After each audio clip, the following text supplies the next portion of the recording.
অবনীদা আমাদের দলের অভিভাবক, দলের সঙ্গেই আছে।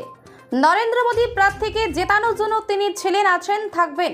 বারুইপুর যাদবপুর সাংগঠনিক জেলার বিজেপি সহসভাপতি অবনী মণ্ডল নির্দল প্রার্থী হিসেবে মনোনয়ন জমা দেওয়ার পর শনিবার ভাঙড়ে ভোট প্রচারে এসে দলের নেতা সম্পর্কে এমনটাই জানালেন যাদবপুর লোকসভা কেন্দ্রের বিজেপি প্রার্থী অনির্বাণ গাঙ্গুলি। দেখুন বিস্তারিত।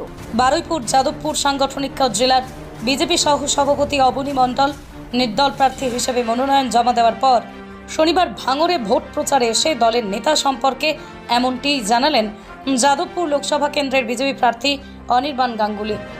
ভাঙড়ের বালিগড়ি যোগভীম এলাকায় নির্বাচনী প্রচারে বিজেপি প্রার্থীর সারাক্ষণের সঙ্গে ছিলেন অবনী মণ্ডল। মোদীকে জেতানোর জন্য তিনি বিজেপির সঙ্গে আছেন বলেও জানান। কদিন আগেই নির্দল থেকে মনোনয়ন জমা দিয়ে খবরের শিরোনামে এসেছিল ভাঙড়ের বিজেপি নেতা অবনী মণ্ডল। তারপরেই শুরু হয় নানা জল্পনা। অবশেষে তিনি আবারও ফিরবেন বিজেপিতে। এমনকি গত 16ই মে মনোনয়ন প্রত্যাহার করে নিয়েছে বলেও খবর। নির্দলের প্রার্থী হয়েছিলেন, আপনি নির্দলের প্রার্থী হয়েছিলেন অবনীদা?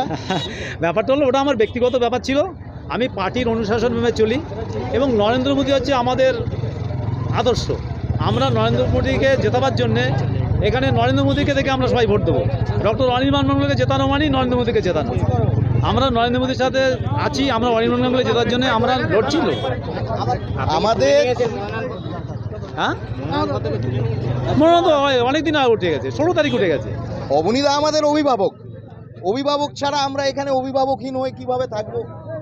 এবং অবনীদা নরেন্দ্র মোদীজির ইলেকশন, নরেন্দ্র মোদীজিকে জেতাতে, তার প্রার্থীকে জেতাতে সম্পূর্ণভাবে আমাদের সাথে আছেন, আমাদেরকে গাইড করবেন, আমাদেরকে অভিভাবক হিসেবে আমাদের সাথে আছেন এবং আগেও ছিলেন, এখনও আছেন, আগামী দিনেও থাকবেন।